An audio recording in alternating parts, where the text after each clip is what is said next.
began this process in 2019 with the first class. We did take a year off, much like everybody did for COVID and the pandemic. But we're back and strong and ready to get tonight's class as part of the group. Before we get started, by way of introduction, my name is Dave Anderson. I'm on the Hall of Fame committee. There are some other committee members throughout, and you'll get to meet them as the evening goes on. We have a few thank yous to take care of. First of all, the first order of business tonight is the food. So I'd like to thank Amy Main and Amy Struble for preparation of our food.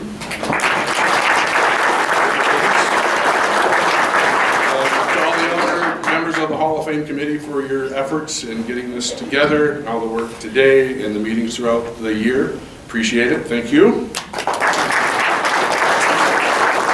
Members of the Central Montcalm Athletic Department and making copies and getting us rooms to meet and all the coordination there, that is much appreciated, so thank you. And you'll see walking around this evening 6 current Central Montcalm student athletes. The roster of names has changed a little bit, so I can't announce each of them individually, but they are back here. Thank you for coming and helping us out tonight.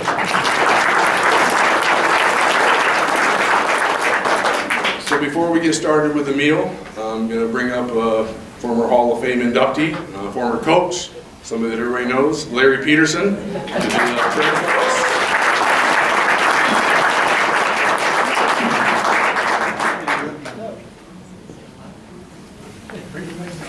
Let us pray. Our dear Heavenly Father, we thank Thee for this evening. We thank You for the opportunity to honor all those athletes that have participated in athletics here at Central Montcalm. Let me first ask Your guidance as we honor these people. First of all, parents and athletes. Those of you that have been a part of this know that they put forth extra effort to achieve their goals. We ask also for You to bless the friends and family that are here to help celebrate this evening. We want to thank the Hall of Fame committee for working hard throughout the season for this event. And last but not least, let's bless this food and it may nourish our bodies. We ask it all in Lord in Your name. Amen. Amen. Thank you, Larry. Now, I've come up with an order for dismissal of tables as to who's going to eat first. Couldn't really come up with a way to do it, so we're probably going to start with my table. Just because I have some other stuff to attend to, so we're going to get that out of the way. So we'll start here in the front, down this way, snake around. Sorry guys up top, but you chose your seat. Okay, so they say they are ready, so please help yourself to a nice meal. I trust everybody is full, got plenty to eat. How about a big thank you to Amy and Amy for a wonderful meal. Appreciate it. Before we get started, I was just reminded that we need to do a Pledge of Allegiance. So another of our Hall of Fame committee members, Barb Lard, is going to lead us in that. So Barb? Everybody stand up, please.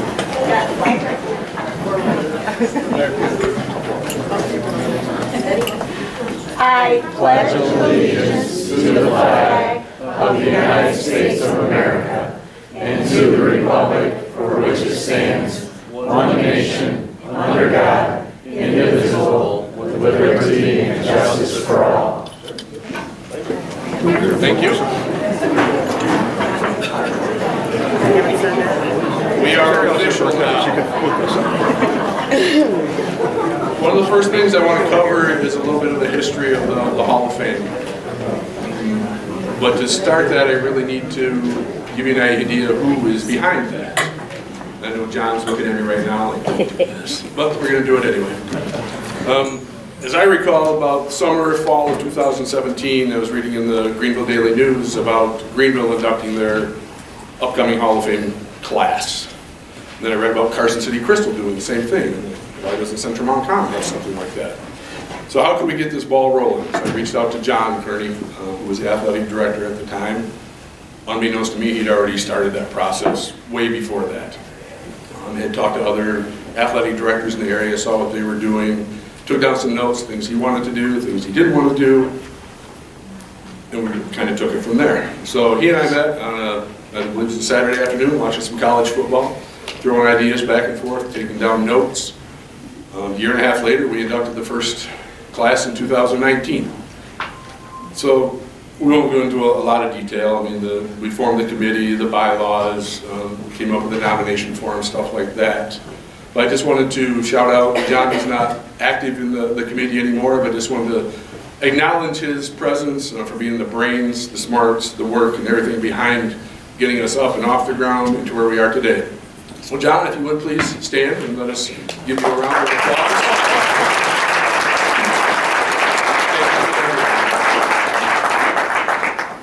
So the original committee, some have come and some have gone. We always have the same idea, and that's to honor former athletes, teams, coaches, and supporters of Central Montcalm athletics, even back into Stanton High School and Sheridan High School, which in the program shows when those schools merged and how it all became Central Montcalm. As a committee, we've had a lot of fun discussing history. We're talking about the players that we watched, the kids that I watched as a kid. Some are here today. The 75 cross-country team, I remember being, I think it was like 6th grade camp.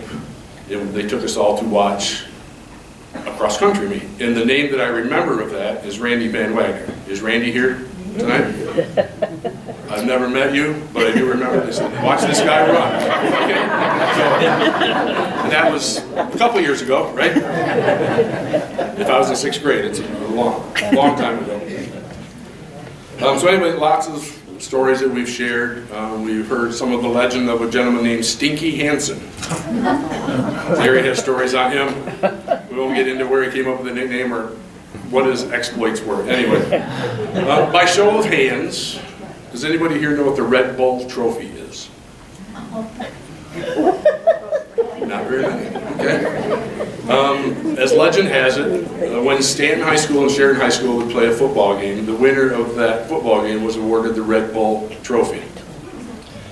My understanding, it's about 18 to 20 inches long. It's a red ceramic bowl. Sheridan was the last school to win that trophy. Yeah.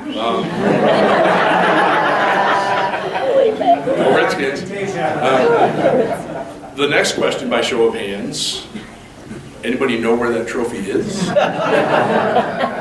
There's some speculation. See a hand in the back. Kind of thought maybe. Yeah, a lot of people think it no longer resides in the state. We'll just leave it at that. But we'd love to get our hands on it and back in the trophy case. Anyway, so of these stories, through the Hall of Fame committee, there's some that stick out to me. And I'll just share a couple quick tidbits on those. So as a kid growing up, playing wiffle ball in the backyard with my brother, neighborhood kids, your dream was always to pitch Major League Baseball, play in the majors, pitch in the World Series. That'd be great. One of our Hall of Fame committee members actually did that. Greg Cattery, down here in front. There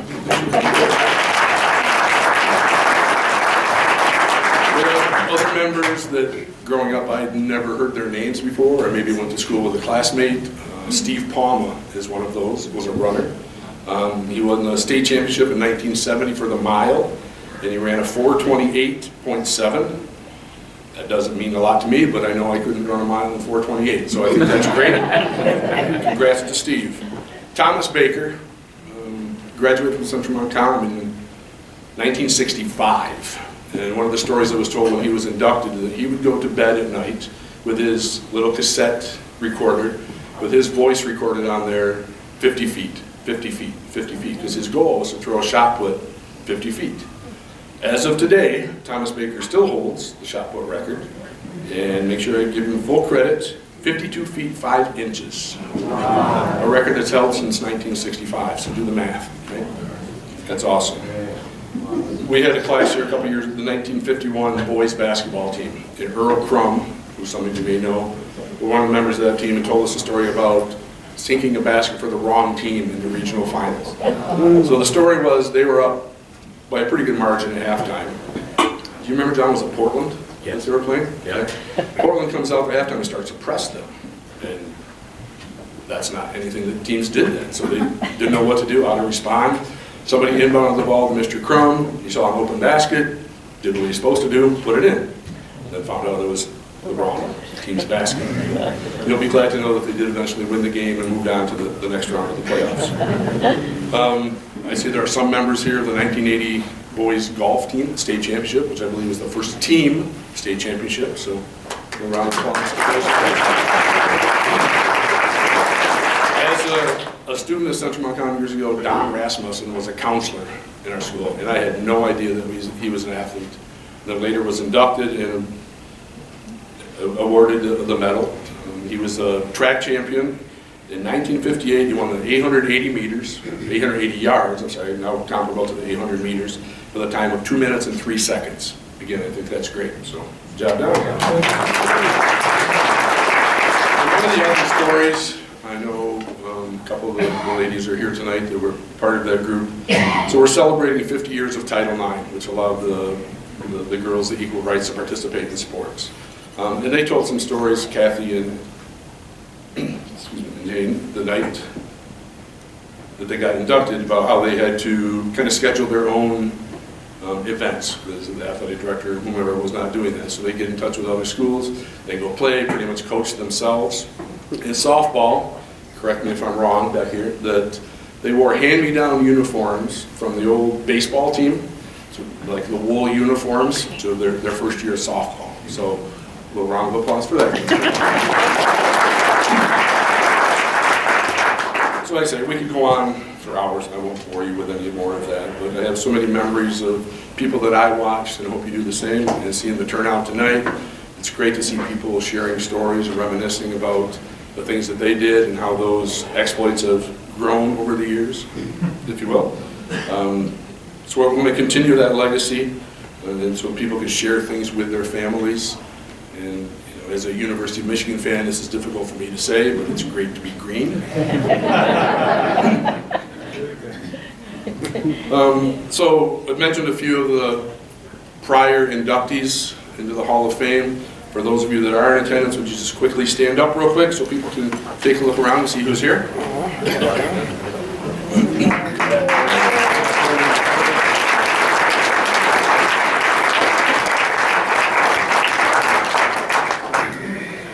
Thank you. So of this past group, one is in attendance tonight that was not able to make the banquet, the original one back in 2019. Luke Humphrey is over here. Luke, raise your hand. I'm just going to give you a few of his exploits over the years. Was a 1998 cross-country champion in cross-country in the CSAA conference. It's four-time all-conference, 1 second team, 3 first teams.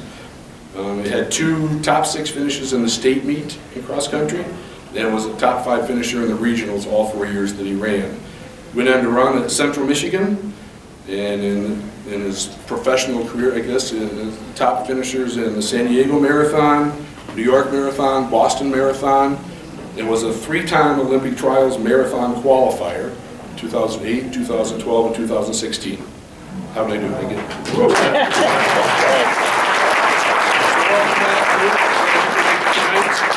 You did receive your medal and stuff, right, in the mail? Did you? You got it? Perfect. All right, let's get on with the ceremony. First up tonight is the 1966 girls basketball team. To introduce them are a couple of former Hall of Fame inductees. If you would please welcome to the podium, Kathy Farrell and Jackie Neal.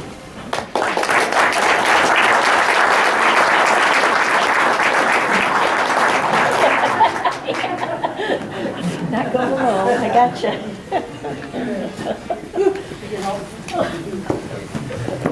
How about I stand down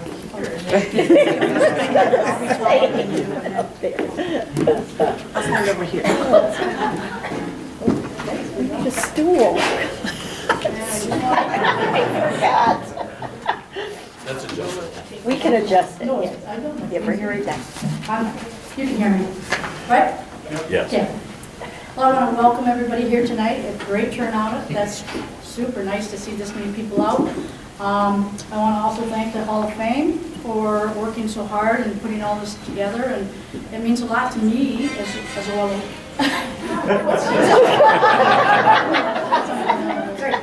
And I just want to thank them for allowing all the hard work you guys do. Thanks. Okay, it's my pleasure and honor to be here tonight and highlight the group, this individual group that we're going to induct, who I have just as much in common as the people because of the love of the game of basketball. I only wish that we could have inducted this team a few years earlier because Miss Hill had passed away last year, February 28, 2022. So you wish you would have been a little more, get that going. Anyway, I'd like to introduce Miss Hill's family over here. If you three would stand, they came here tonight.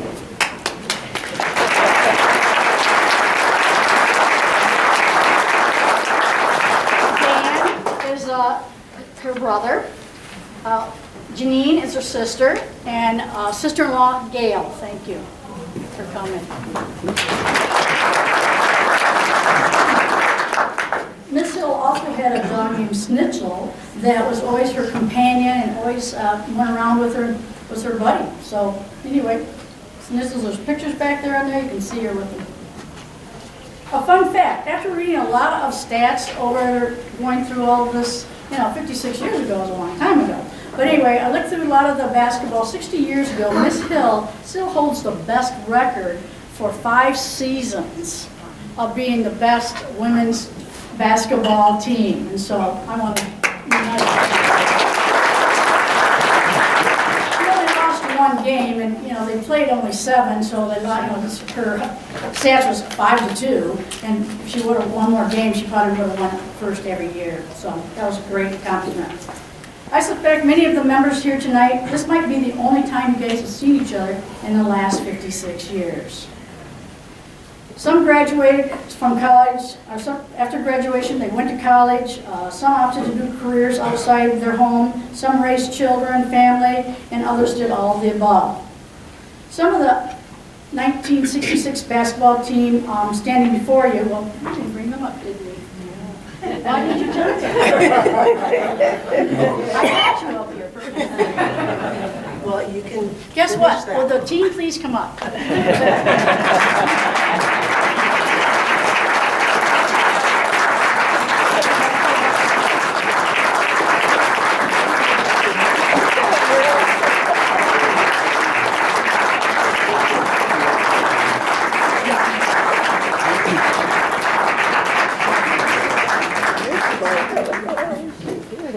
Yeah, see what I'm talking about.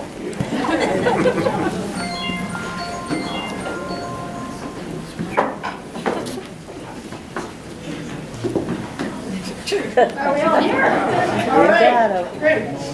Now, let me start this again. Some members of the 1966 team standing before me went on to become personal trainers, bodybuilders, a state senator, educator, coach, nurse, and we also have one that's a Lansing Hall of Fame for bowling. So we have nice job.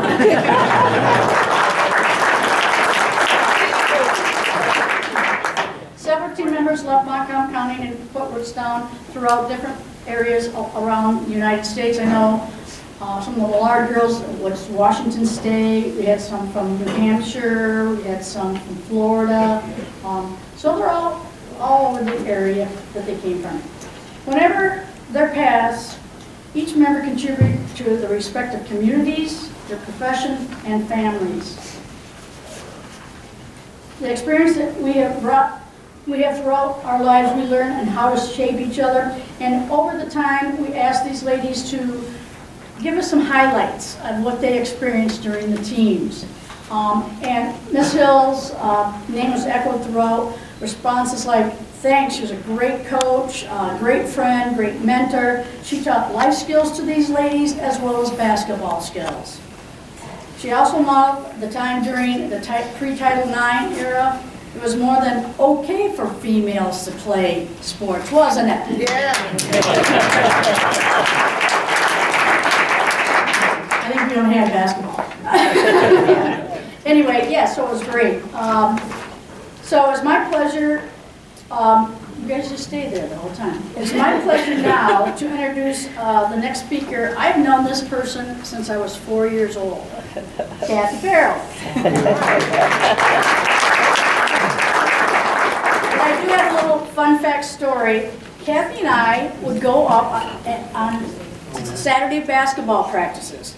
They would play on Saturdays, and so we would go up and shoot around baskets, get to know Miss Hill quite a bit, and she'd always tease us and hoot on us and stuff like that. But anyway, that's probably why Kathy and I turned out to be good basketball players. And gym rats. And gym rats. Yes. So Dave shared a little bit about Title IX, and I just wanted to throw in a little bit more of an historical perspective for you.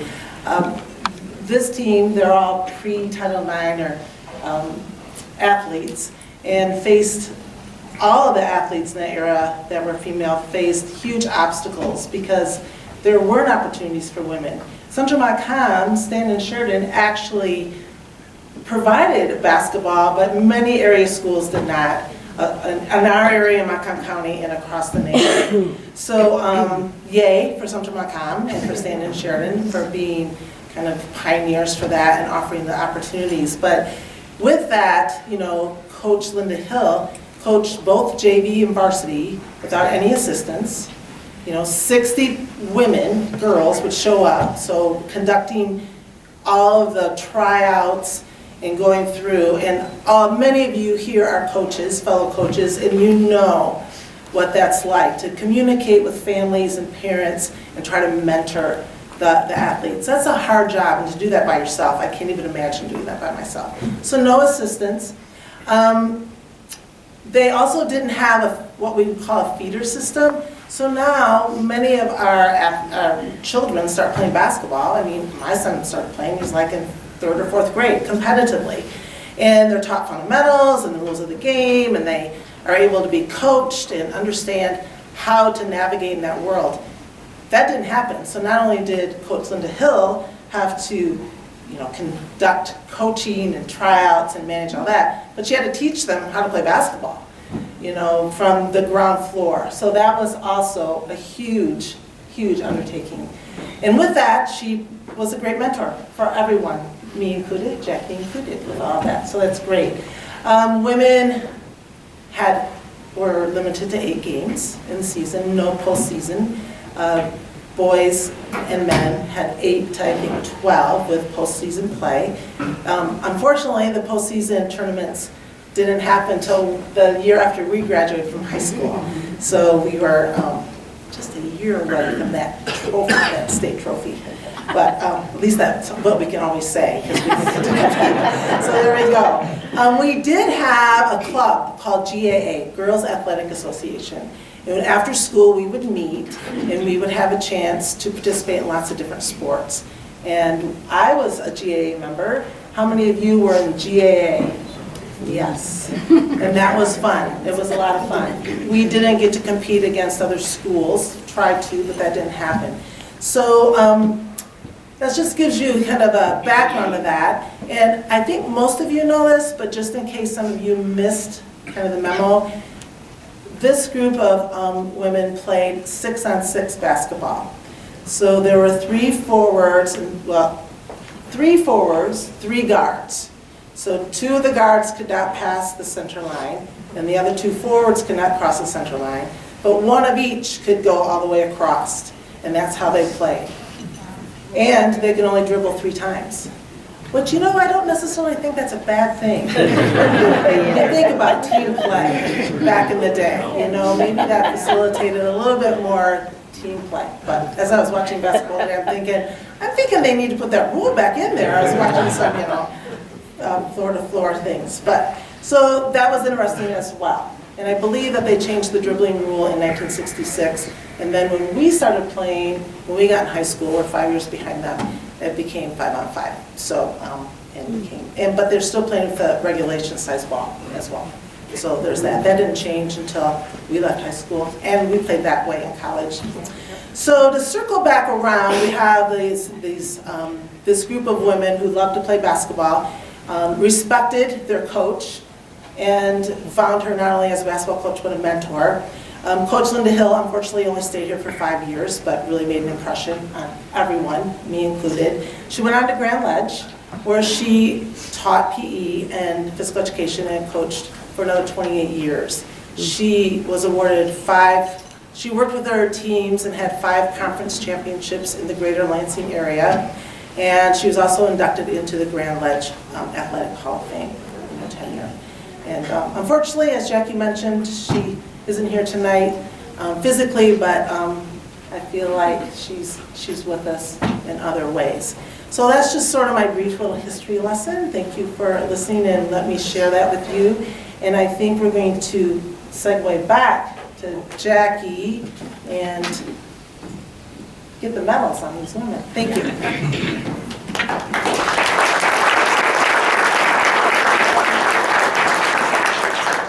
And now I'd like to introduce my older sister, Jane Hill, and you may come up now and speak.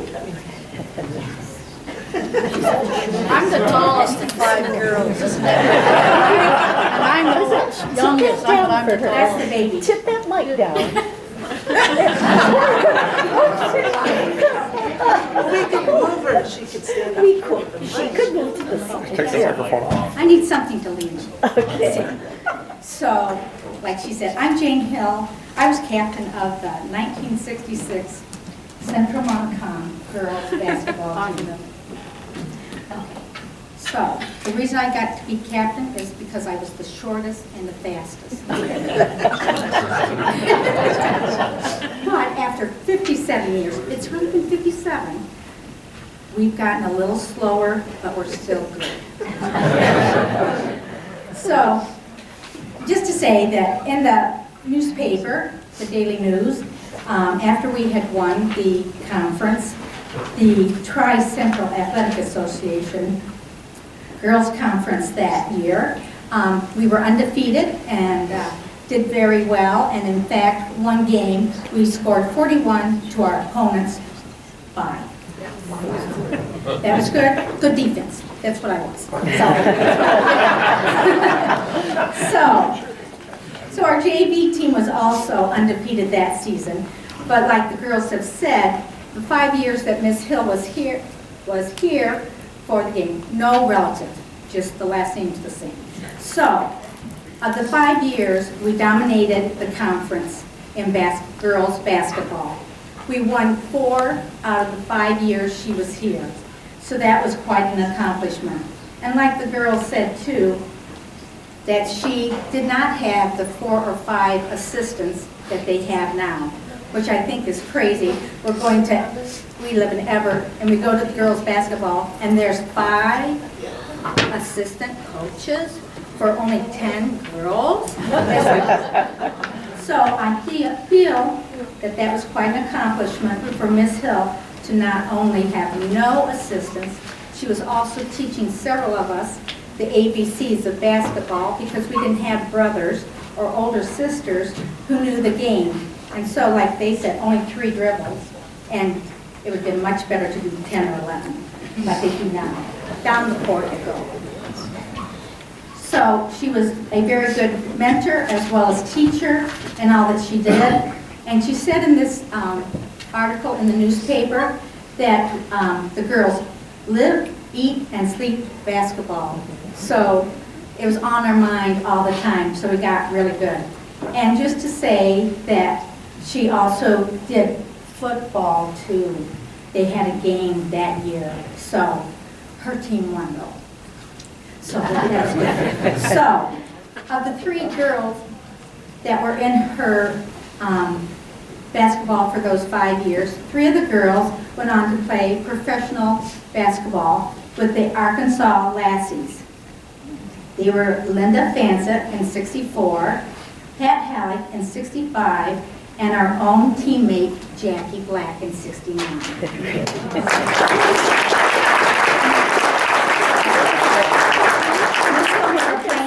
Here at Central Montcalm, and I'm sorry that she's not here tonight to get this award like we are getting tonight, because she put in a lot of time and effort for us. She even taught PE along with being a coach.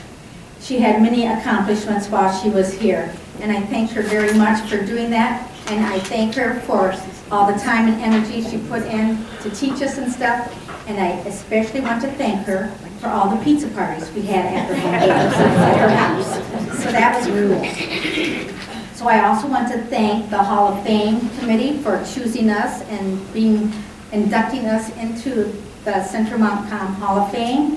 And I also want to say a big thank you to my sister Jackie and Kathy for all the hard work of looking at all the facts and the history and what all was accomplished during this time.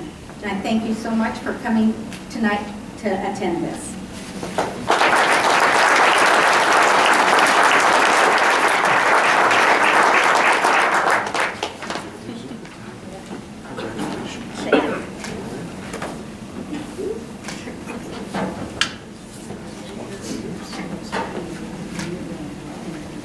Introduce people? Yes. Okay, we'll introduce these people. Jacqueline Black.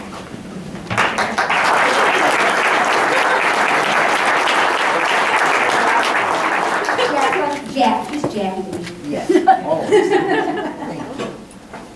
Thank you. Thank you, sir. From the regional when you're. Exactly. Thank you. And then Martha Adams Cadwell.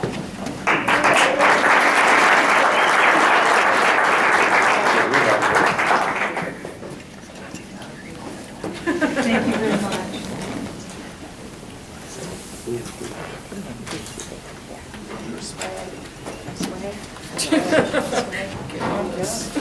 Thank you. Thank you. Janice Christensen.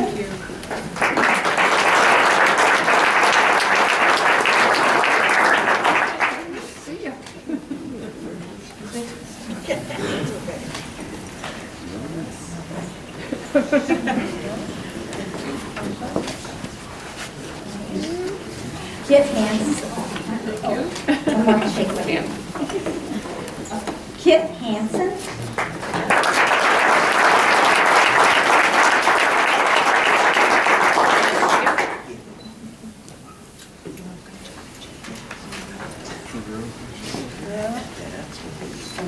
My glasses.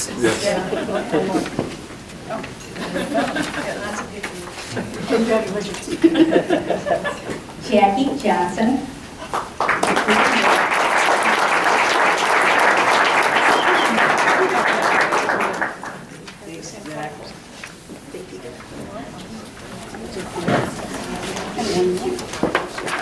And then Roxanne Nessel Hansen.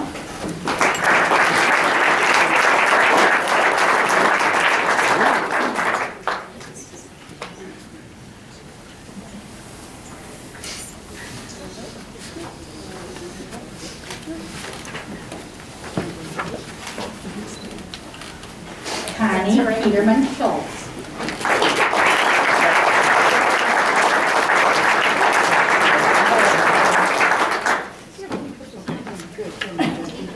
Just going to add in here why Connie is not receiving a medal tonight.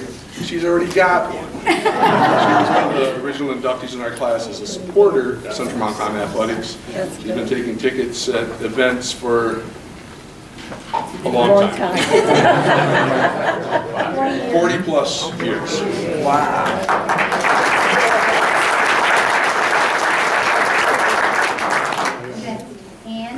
Anne Lucas Rasmussen.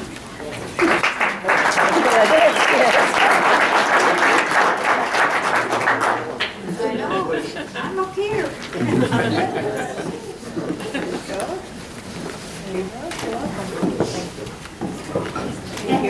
And the team manager was Judy Wilson Emmons.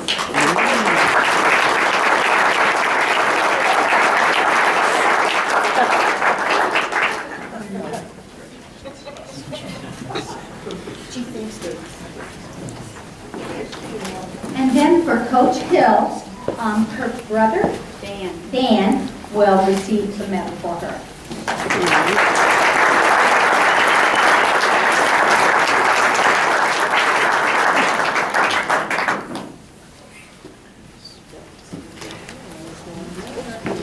that. Thank you. The following girls were unable to attend tonight's ceremony, and they were, I could say Dana and Diane Millard, and their sister-in-law, Barbie, will collect the medals. I will do that. And then Sandy Nelson, Kathy Christensen Bonnell, Charlene Hansen, Sheila Smith, Sue St. Peter, and manager Krista Nessel, Roxanne's sister.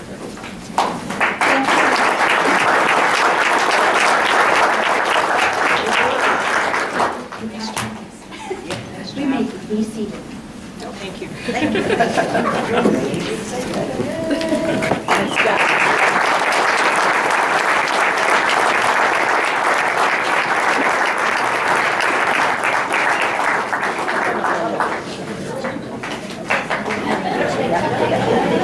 I think so, yes. How about one more round of applause for that team?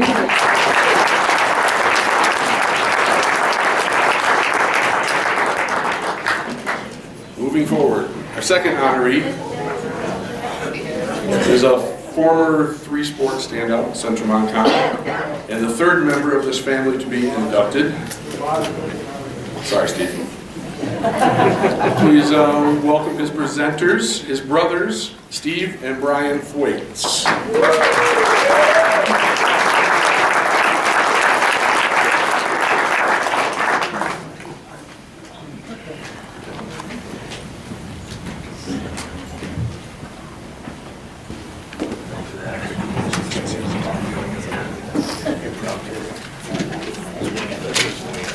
Hello, hello. Good evening, everybody. Good evening. Yeah. Thanks, Coach. Yeah, I heard you right there. Thanks. I promise I'll be short. First and foremost, I just want to say congratulations to all the other nominees. It's a very big privilege. And secondly, to the committee. You guys put a lot of work into this, so very good output here. So for those of you that don't know me, my name is Steve Thwaites. I am, as Coach Anderson just said, I'm the forgotten child of the Thwaites family. I'm the middle child between Brian and Andy. But today I get the privilege to introduce and talk about Andy and his accomplishments today. So first and foremost, Andy, congratulations, my man. Your achievements in the athletic arena at Central Montcalm were unmatched.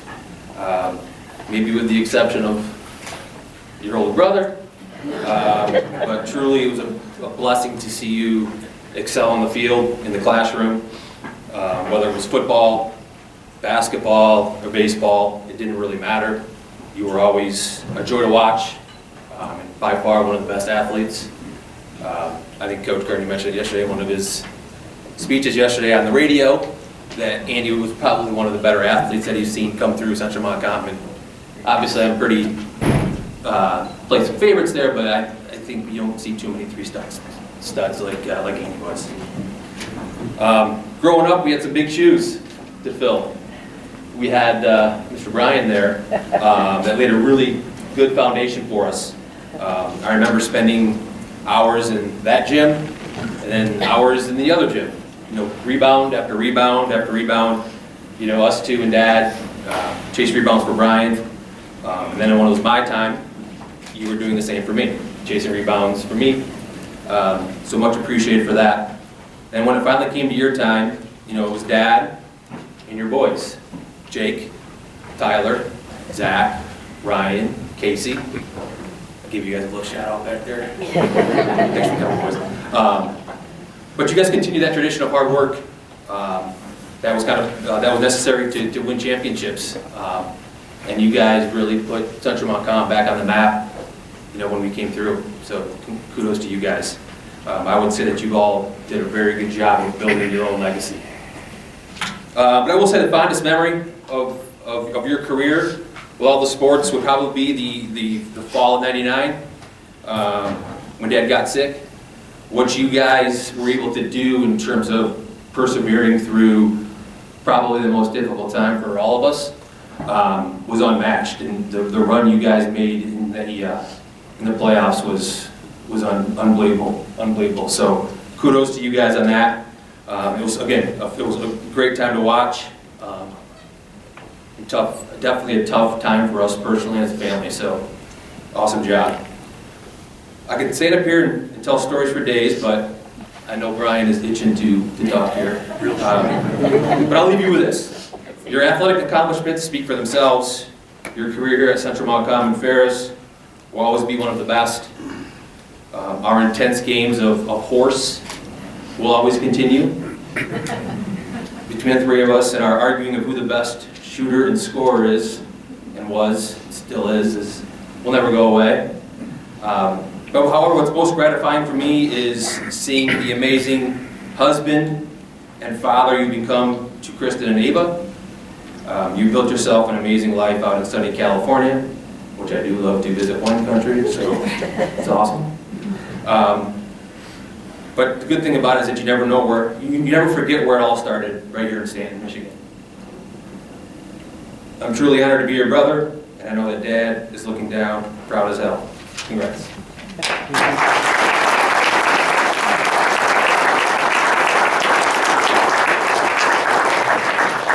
I am the oldest. I'm not sure how I'm supposed to follow that, by the way, but so I'll be brief. I'm 50 now, so I've seen a lot of athletes that can excel at individual sports. It's a rare case where you get to see an athlete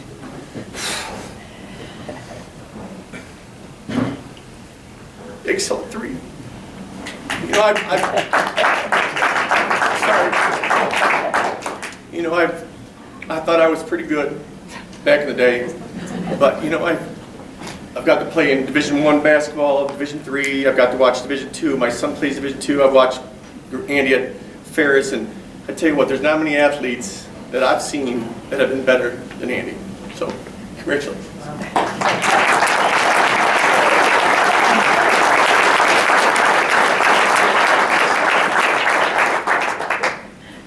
Don't believe anything Steve says. He's in sales. First off, I want to give a shout out to Jake and Tyler for showing up today. I told them I'd say their name 5 times in this speech today, so Steve said it, that's twice, guys. Yes, again, thanks for having me here. The Hall of Fame, John Kearney nominating me. It's been a There we go. There, that's better. Sorry. With the weather outside, I had like 3 jokes to talk about, but it's actually getting warmer now. So I'm not gonna, my daughter, when we were planning this trip and telling my daughter that, it was gonna be really cold here, she had a couple of questions. She was like, is that where polar bears go? Could be. You can ask her now. But it's getting warmer now, so I'm gonna leave those alone. But getting back to thanking the Hall of Fame committee for nominating me and being part of this prestigious group. Congratulations to everybody that has been part of this group, Luke, Brian, the people that are here, this year's group as well, the 75 boys cross country, 66 girls basketball. It's an honor to be part of this group with you today. Competitive sports have always bonded my family together. Whether it was my dad coaching different sports, men's, women's, sports influenced like our yearly schedules, wins, losses, basically just influenced how the energy was in that little house of my mom's, which I'm staying in now. And all you got to think about is us 3 and them 2 being super competitive, uber competitive. You can imagine the discussions and arguments around sports that we had, which typically ended in neither of the side accepting a defeat, by the way. The competitive still runs today. I'm not sure if anybody has watched a game with my mom. I would recommend not watching any athletic game with my mom. It's pretty exhausting.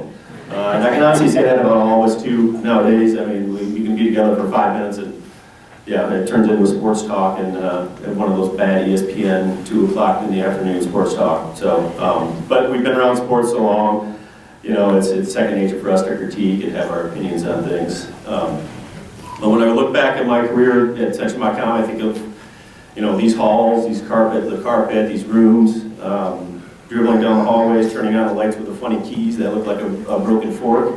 I would assume people that know for those. Obviously, I wouldn't be up here, without the support of my coaches and teammates as well.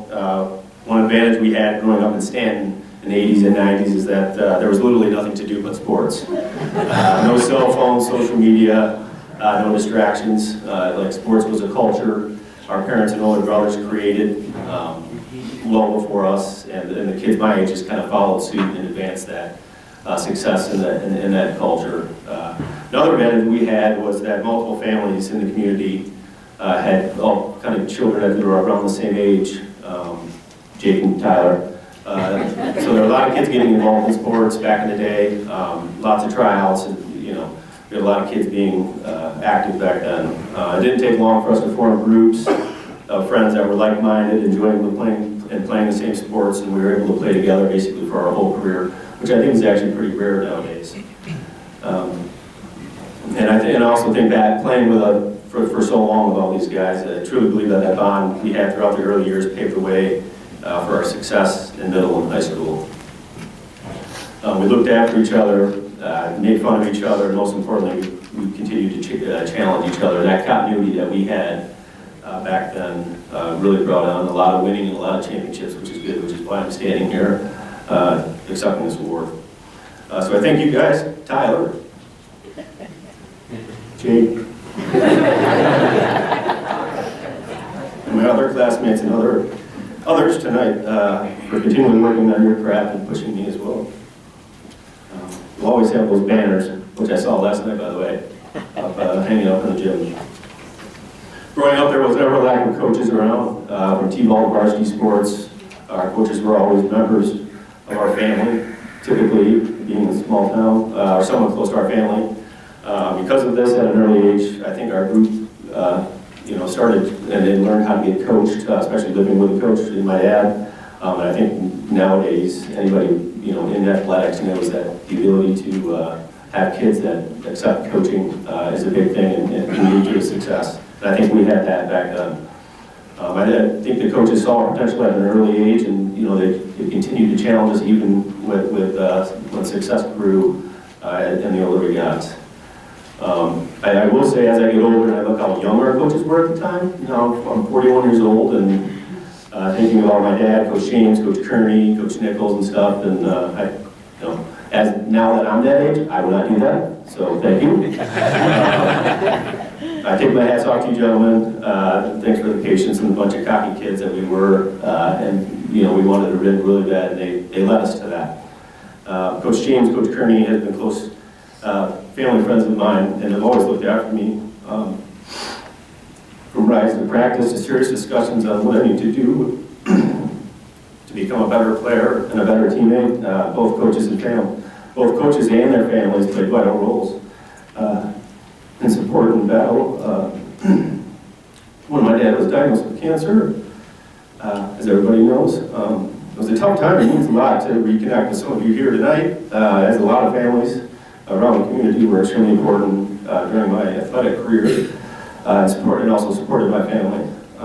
The Evanses, the Blacks, Zimmermans, the Petersons, the Kearneys, from camps to basketball tournaments, these families would always show up and go the extra mile for us. To sports now. To be honest with you, I don't really get to talk about it much. My friends out in California don't really know that I even really played sports, and my colleagues in DC don't really care. So, so my brothers and I will chop it up once in a while, like at deer camp, and we basically just kind of complain about why the kids are soft these days. Or my group of friends, Jake and Tyler, tailgating at a Michigan game or something, we'll chat about it. But yeah, I don't really get to talk about it a lot. So like preparing for this brought a lot of memories back. Staying on like football.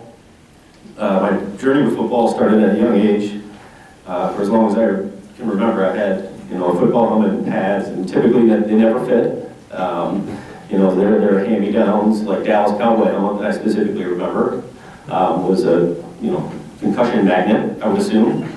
And I used to just put paper in there to make it fit, as all the kids did back in the day, just pretty much to go around and tackle things. And then in the 90s, when my dad started coaching the varsity team, which kind of inherently made me the equipment manager in ball boy, which means I spent a good portion of my time at practices and locker rooms growing up, always around the game. I held the important job of organizing pads, counting mouthpieces, pumping up helmets, and all of that stuff. And I can say that I really loved that job that I had at that age. Rock and football came. I started playing rock and football. I just loved the pad, the field, the contact, everything about it. When I got back, when I got up to high school career, again, Jake, Tyler, and us, we played together. Played from rock and football all the way up into high school. And when I think about like our high school career, I think about the commitment myself, the coaches, and my team made to each other, to the program. By the time my class got up there, the late 90s there, they had some good runs of football teams that kind of set the winning culture for us. By the time we got out there, we just kind of furthered that, which was nice. So I thank all those late 80s, the mid to late 90s teams. I don't know if anybody's here from those teams, but that really set us up. I think everybody from my squad can probably contest to that. I can still close my eyes too as well, like thinking about what Steve said about the run that we made, my senior year, all the playoff games and all of that. That's something that you'll never forget. Some other highlights that I had written down here for sports. So obviously the 1998-1999 seasons were awesome. 9-0 playoff berth, conference championships. Those two teams had a lot of players that played together. And a lot of football together. But the 99 team obviously was a well-oiled machine, and that really didn't fear anything. We have a lot of stories from that, and maybe one day that team will be standing up here. Another big thing I had was Breaking Shepherd High School Shepherd football program. If you guys remember, that program was dominant during the 80s and 90s. And then we got here. And we basically canceled their program because we beat them 4 or 5 years in a row, and that is a very happy memory of mine. I actually played with somebody from Shepherd at Ferris, and he mentioned it multiple times that we've never been the same since. So that was great. Another big one I had was canceling Carson City's dream season. Hopefully we don't have any Carson City people here, but sorry, that was great. That one had a lot. The packed stadium, lots of media. Still remember the Daily News writers picking Carson City. Thank you for that. That gave us a little bit of motivation. Basketball, back-to-back league championships. That was great. I felt like all of us football players came to basketball so exhausted. Maybe we left a little meat on the bone for some of our postseason runs for basketball. But that was always great with John and Coach Nichols. All right, lastly, as I mentioned previously, I come from a competitive family of athletes. My dad played in high school and went and played in college. His accolades and success of coaching have been well documented. He's part of the first class of Central Montcalm Hall of Fame for his commitment to coaching. Both my brothers had successful high school careers, and went on to have successful basketball careers as well. So success in sports was expected in our family. And it was sought after, which created an interesting family dynamic. It was definitely not given to us, and we had to earn it. Inside our family, compliments and praise were hard to come by and typically short-lived in my family.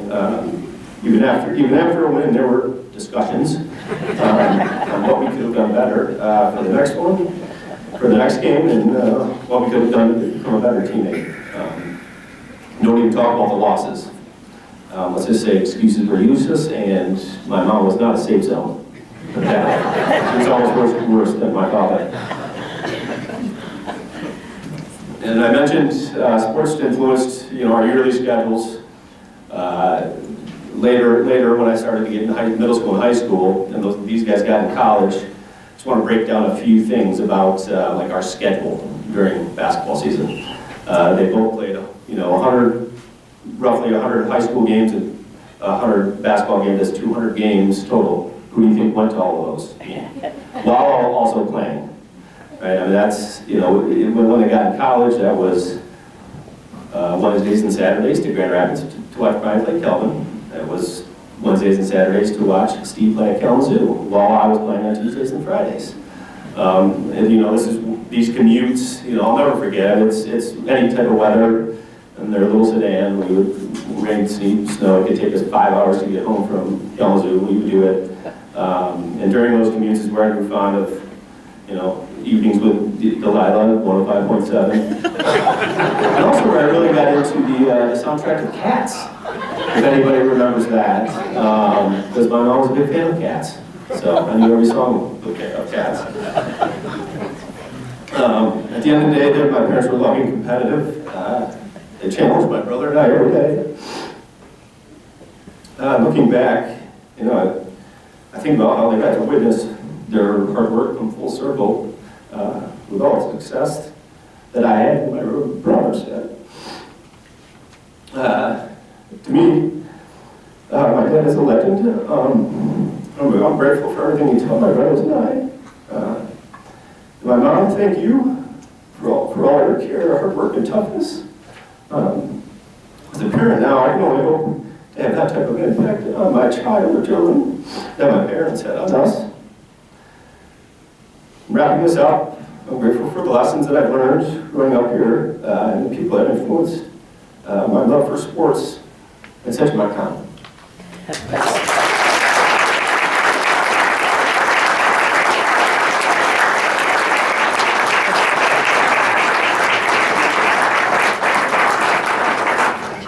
think I still have the record of the shorter speech.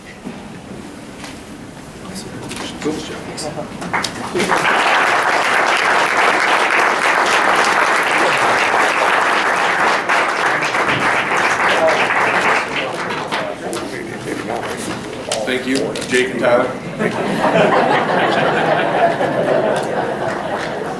Lastly, our final honorees for the evening are members of the 1975 boys cross country team. Here to say a few words about them is Mike Emery.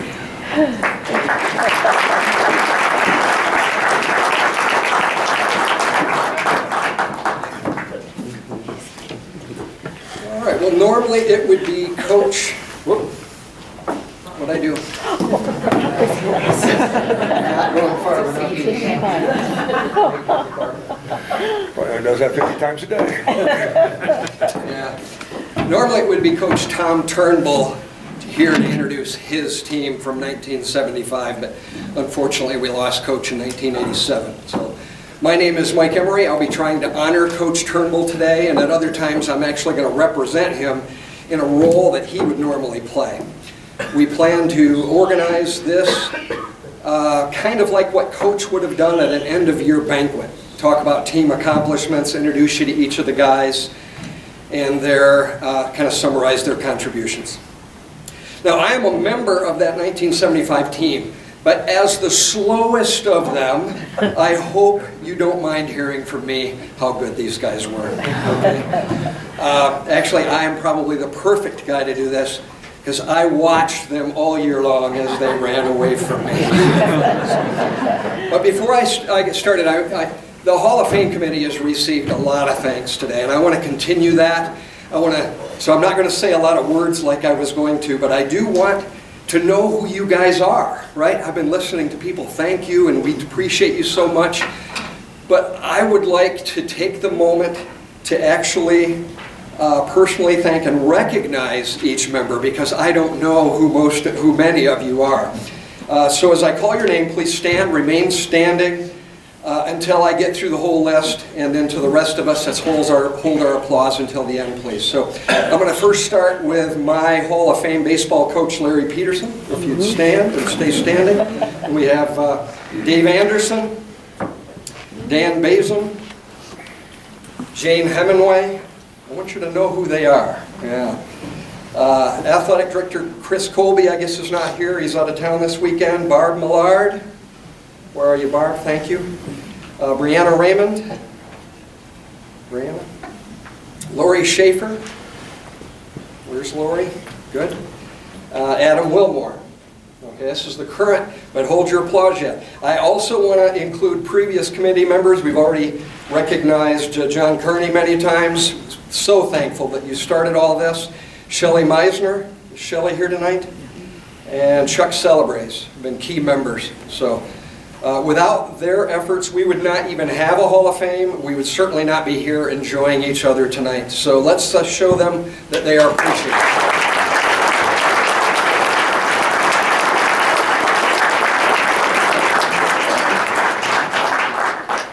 So I want to tell you a little bit about Coach Tom Turnbull. He started cross country in 1966 when these girls were winning their championships and doing so well. Cross country began that year with Coach Turnbull. He immediately found success producing 5 league championships in the first 9 years, and he helped 17 different runners qualify for the state meet during his tenure. Some of them more than once qualified for the state meet. He was a soft-spoken man. Didn't even yell when pushing us or encouraging us during races, as is so common with other coaches. Some of you may be aware. His communication method was to be sure we knew before the race what we were facing and what he expected. During the race, he would get close enough to us then so he didn't have to yell. He could just share key information and encouragement. But probably even more important, what we appreciate the most, is that he made practices fun. We're out running, right? How many of you just, oh, I can't wait to get out there? Some of you maybe. But he made practices fun, and he cultivated a sense of team with us, with many drills designed for us to run together. And we mix things up all the time with passing drills, 1-mile repeats, and by practicing best methods to run both uphills and downhills. Now, our opponents feared our killer hill about a 1/4 mile from the finish. And that doesn't exist anymore. A lot of people are thankful for that. But we didn't. I don't know if it was brainwashing or the hard work that we spent on that hill, but Coach had each of us liking hills and feeling like it was our advantage, you know, which is, we think back on it and we think, why did we like hills, you know? But we often passed people going both up and down those hills for, you know, due to Coach's training. Now, as teammates, we liked each other, and we still do. And we respected each other because we had worked hard together. Most cross-country runners are inherently competitors, self-motivated, determined. Cross-country is a constant battle with yourself as you strive to keep going. But because of the bond that he helped us form, we didn't want to let each other down. We didn't want to let Coach down. That would be like letting ourselves down. And that gave us just that little bit more. We would love to have Coach been here tonight. He would have put all the focus on us, as he always did. It was always all about us. Most of us had no idea that he was the 1948 individual state champion, leading his Ithaca cross-country team to the team championship that same year. We had no idea.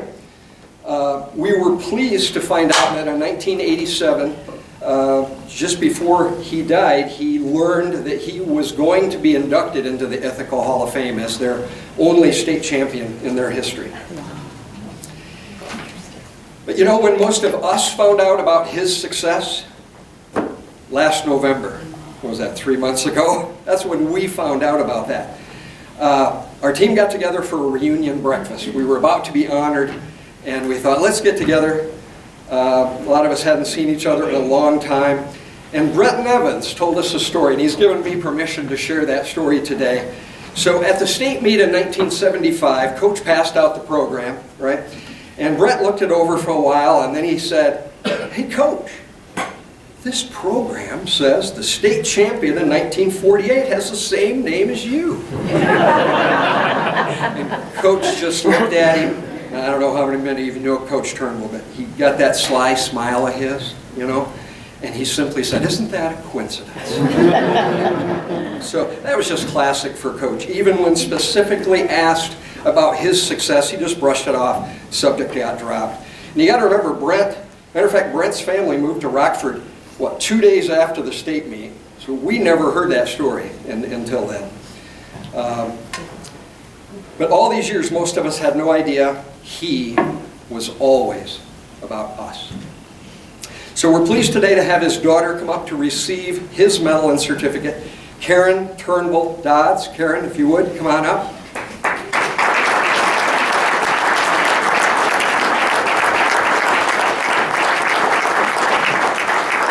Karen was a senior that year, attended most of the home meets. She was part of his support staff then, continues that role in the ceremony today. We're thankful for that. Thank you, Karen. You're welcome.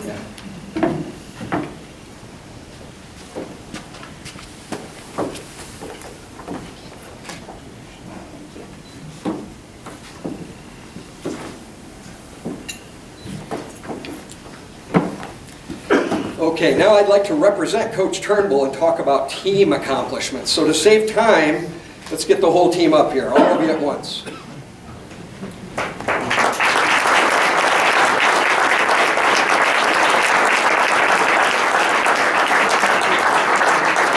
It's probably a good time to point out, did everybody notice I beat all these guys to the stage today? Not today, but. Did I mention cross-country runners are competitive? Yeah. Okay, this is the best cross-country team in Central Montcalm history. Considering all the teams they faced in dual, invitational, regional, and state meets, the team compiled a record of 62 wins, 3 losses, and 1 tie. In 15 dual meets that year, they shut out the other team 4 times. That means with more than a quarter of the teams they faced in dual meets, they put 5 or more runners ahead of the opponent's number 1 runner. It's a little embarrassing for the other team, but we kind of enjoyed it. Twice the entire 7-man team finished ahead of the opponent's number 1. These guys were Tri-Central Athletic Association champions, with all 7 finishing in the top 13 and earning all conference honors. Top 14 earn all conference. They also were Carson City Crystal Invitational champions. They were regional champions and finished tied for 2nd in the state. So now I want to introduce you to individual athletes on the team and their contributions, just briefly. So guys, as I talk about you, just step forward if you would a little bit, and then after I'm done with you, we'll get your medal at that time. Okay. Tony Cerna. All right, Tony, as only a freshman that year, Tony ran in the 5, 6, and 7 spots on the team all year. His best 3-mile was a 16:44, and he was 2nd team all-conference. Now, unfortunately for us, Tony's family moved to Florida after, that next year.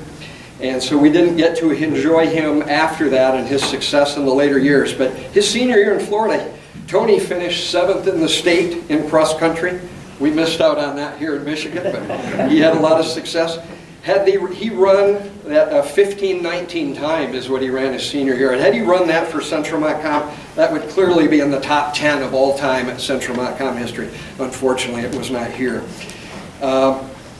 In track, he specialized in half-mile and mile, where he was unbeaten his senior year going into the state meet, and he earned a scholarship to run track at Division I Liberty University. So a lot of success there, Tony. Now, we had a hard time finding Tony. He moved away. And we looked for him in 2000, couldn't find him before social media. Social media, I think we had half the community looking for Tony. So where was Tony? And once we found him, I had some conversations with him on the phone. And it just seemed like I was talking to the same soft-spoken, kind-hearted 14-year-old kid that I knew from 47 years ago. And another thing I found out didn't change. Tony didn't even need to shave then, and he still doesn't shave. So congratulations, Tony.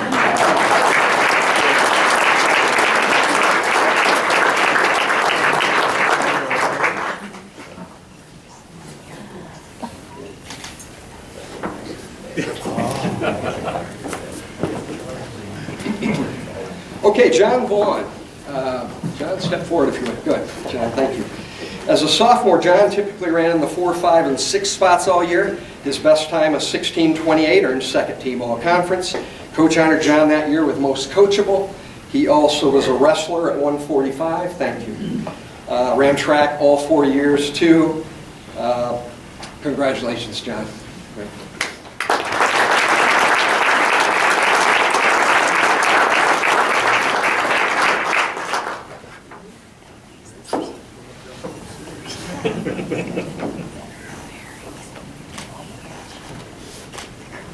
All right, Tim Bignell. There he is. As a senior, had three seniors that year. Tim ran in the 2, 3, and 4 spots all year long. You're in second team all conference and second team all regional. Now, even if the team had not qualified for state that year, he and Bob were fast enough in that regional to qualify for the state meet individually. And Tim and Bob are only one of 18 runners in our history to be able to say that. So quite an honor. Congratulations, Tim.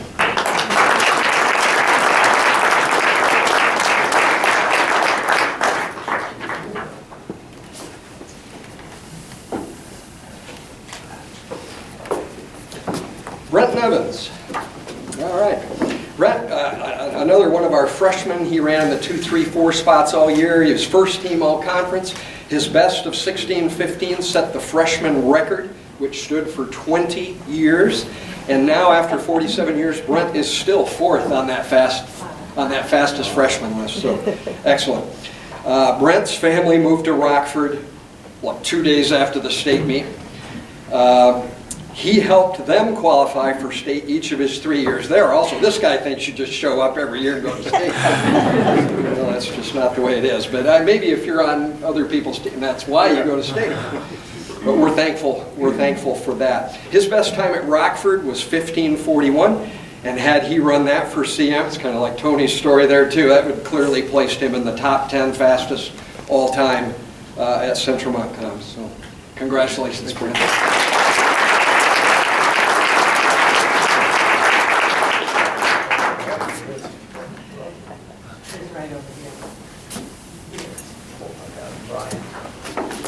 Randy Van Wagner. All right, who was it remembered Randy from 6th grade? Oh, that was you. All right, well, this is, here we go. Randy was a senior that year. He ran cross country at Central Montcalm all 4 years. He was Mr. Consistency, running about the same times all the way through, freshman, sophomore, junior, senior. Dominating times all the way through. Matter of fact, the fastest freshman record that Brent broke was previously held by Randy, so I'm not sure he liked that so much. Have you gotten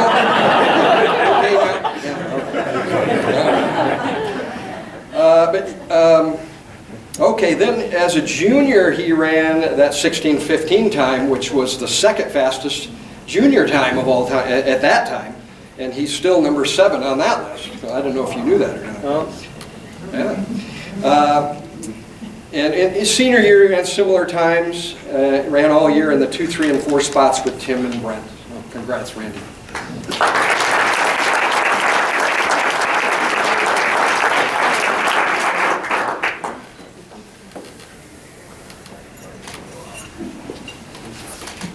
right.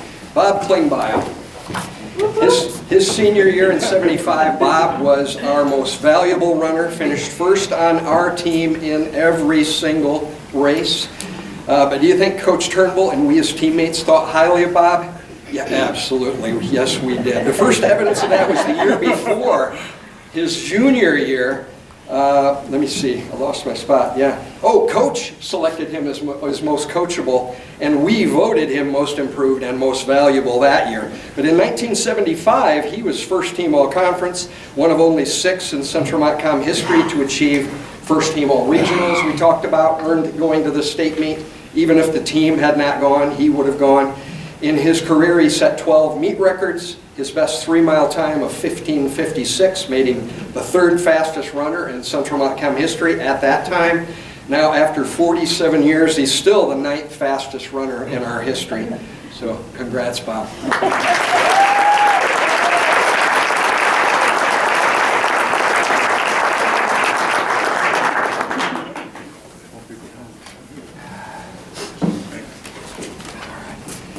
So in summary, to wrap up, all year long, Bob Klingbeil was our top finisher. Then the rest of the 7-man team would finish within about the next minute. depth was clearly a major strength. Bob typically ran low 16s, and you had Randy, Brent, Tim, and John in the mid 16s, and Tony and I were typically high 16s, low 17s. Now, only the first 5 runners figured directly in the scoring, but with that much depth, if one of the top 5 had an off day, odds are that either Tony or I were right there to fill in the gap. So, with that much depth, individuals may have had an off day, but this team did not have off days. Since Coach Turnbull started cross country 56 years ago, Central Montcalm has had at least 600 runners, and accurate records only document the top 25 fastest that we've had, and this team has 4 of them.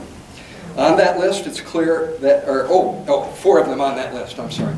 Now, it's clear that if there were a top 40 list, the rest of us were just right there. We would be on that if there were such a thing. Unfortunately, we don't have all those records. So I present to you for induction into the Central Montcalm Hall of Fame, league champs, individual champs, regional champs, state runner-up with a record of 62-3-1, the 1975 boys cross-country team.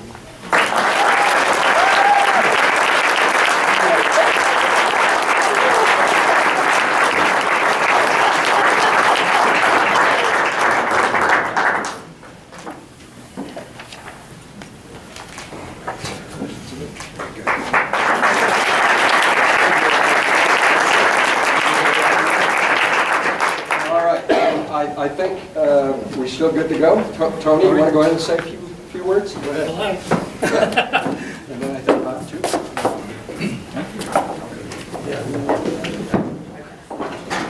Well, to the Hall of Fame committee, just thank you for this honor.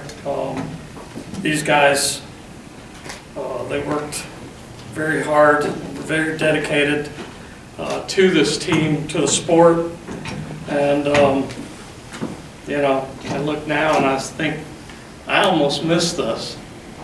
Back in 1975, I was about to be a high school freshman, and I'm trying to make my mark in the world, and I thought, what better way than freshman football? And a few days before 2 days were to begin, my dad, he came to me and he said, I want you to go into work with me tomorrow. And I did that a lot in the summer, so I didn't think it was unusual. So in the morning we left to come into town, and instead of going to my dad's office, we ended up here at the high school. And Coach Turnbull was standing out on the sidewalk. And as he and my dad exchanged pleasantries, I looked over at the football practice field and I was dreaming about my future football exploits. And I snapped out of my daydreaming when I heard my dad ask Coach, so what time do I pick him up? And before I could protest, he hopped in the car and drove off. Coach put his arm around me and gave me that smile. We walked over to the woods. The whole time he was talking about the wonderful world of cross country, and found out that was the first day of cross country season. That morning, Coach gave us a tour of the course, and then he announced that we were going to run a time trial. And I didn't want to be there, so I figured this was perfect. I now had a way to escape, and I knew just where I was going to do it. You see, around the midpoint of the course, we came over here behind the middle school, right near the railroad, the little railroad trail. And that's where I planned to escape. Soon we were off and running, and as we approached the midpoint, I realized Coach was standing right there. And he was calling our times out and cheering us on. And all I could think about is he's blocking my path to freedom. And now, after giving it everything I had to escape, I now had to finish. And afterwards, Coach talked to the whole team, and he was excited about the new season. And he closed by reminding us that what time practice started tomorrow.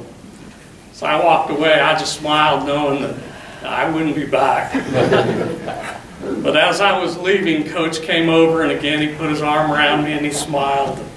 He told me I'd done a great job, and he gave me my time, which meant absolutely nothing to me. But then he told me how a cross-country team worked. And as seventh man, I was now part of the varsity cross-country team. And Coach kept talking as we kept walking over to the school. And in my 9th grade mind, I was transported to that old football field at Sheridan. And it was a cold, wet Friday night. And out there my classmates were bloody and bruised and shivering. And I was sitting high up in the stands, surrounded by the lovely young ladies of Central Montcalm High School. And I was warm and dry in my varsity Letterman's jacket. You can bet I was coming out for cross country. Now, I should have been more humble about this, but I was finally making my mark in the world, and man, I was letting my classmates know it. So I shouldn't have been too surprised when 4 JV football players caught me in the bathroom there in the locker room. And before I knew it, I was up in the air and we were headed towards a stall. And I knew it wasn't going to be my day. And all of a sudden there was a commotion behind me. I heard punches and people shouting and then people running away. And next thing I know, I'm laying on the floor between the toilet and the stall, and it was quiet. I turned to see who saved me. Randy Van Wagner. He was naked and wet. He had just walked out of the shower, and he chose to step in and save a freshman. Randy walked over and he picked up his towel, wrapped it around himself, and then he walked over and he picked me up and walked me back to our lockers, and he said, "Stick with me, you'll be all right." This is what Coach taught us. Stick together, we'll be all right. Coach always emphasized that our success would come as a team effort. And my teammates, the Hall of Fame cross-country team, and they lived it. Sadly for our team, you know, our time went by way too quickly. Like Mike said, my parents moved away after the following season, and before you knew it, 45 years had gone by. I honestly didn't think I would ever see these guys again, and when social media, you know, became popular, I would search, and this little voice in the back of my mind would tell me, you might find them, but I doubt they'd ever remember. And then last year, February 26, 10:38 p.m., I get a text. It says, "Looking for Tony Cerna. Are you him?" And soon, like Mike said, we got together at the Crossroads. We had a little reunion, lasted about 3 hours, and we laughed and talked, but late in the conversation, my captain, he looked over at me and he said, "We've been looking for you for a long time." I remember. Guys, I want to thank you for remembering me. Randy, your words in 1975 mean more to me than ever before. I'm thankful to be back with my team, and to the Hall of Fame committee, thank you for remembering us. This is a very special team, and Central is a very special place. Go Hornets.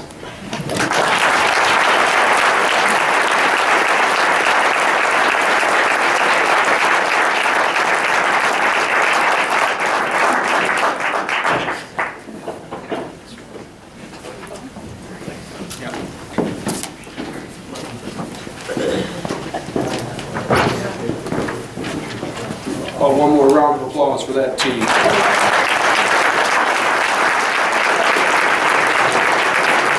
Thank you for sharing that story. It's amazing.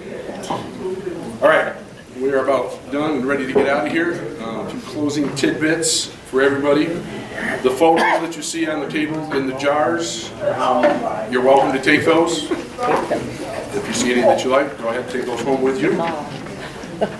On the back table, the table where you checked in on the way in, there are nomination forms, so we can keep nominations rolling in for future inductees. Please take one of those. Hopefully you've thought of somebody that you think should belong in this group. We'd love to have their information. There are also donation cards and envelopes, because obviously this costs money to put on this event.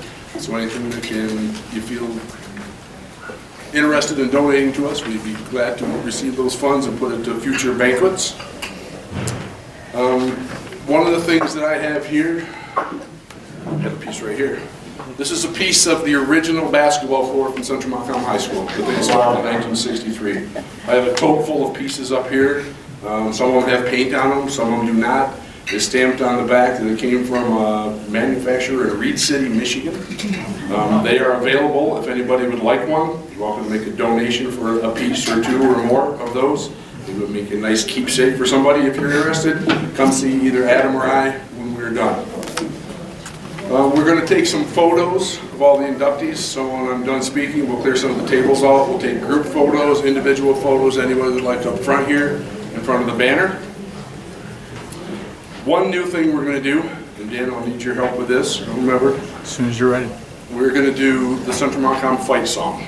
So you'll find the words, if you don't know them, inside the program. I'm not sure which page those are on. Page, just inside the front cover. Hopefully Barbie's going to lead us with that.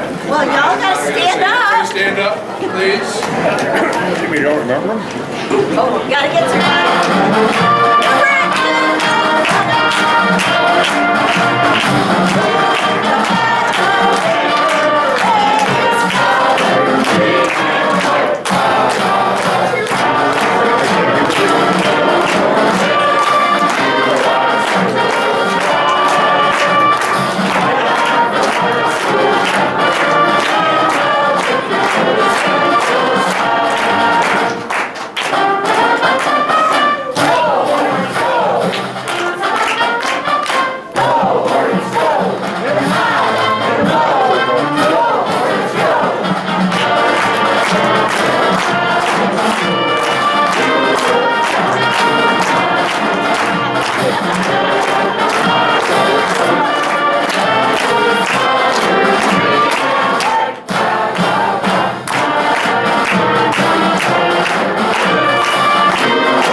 That concludes the ceremony for the evening. Again, if you'd like to stick around and get some pictures taken, we'd love to have you.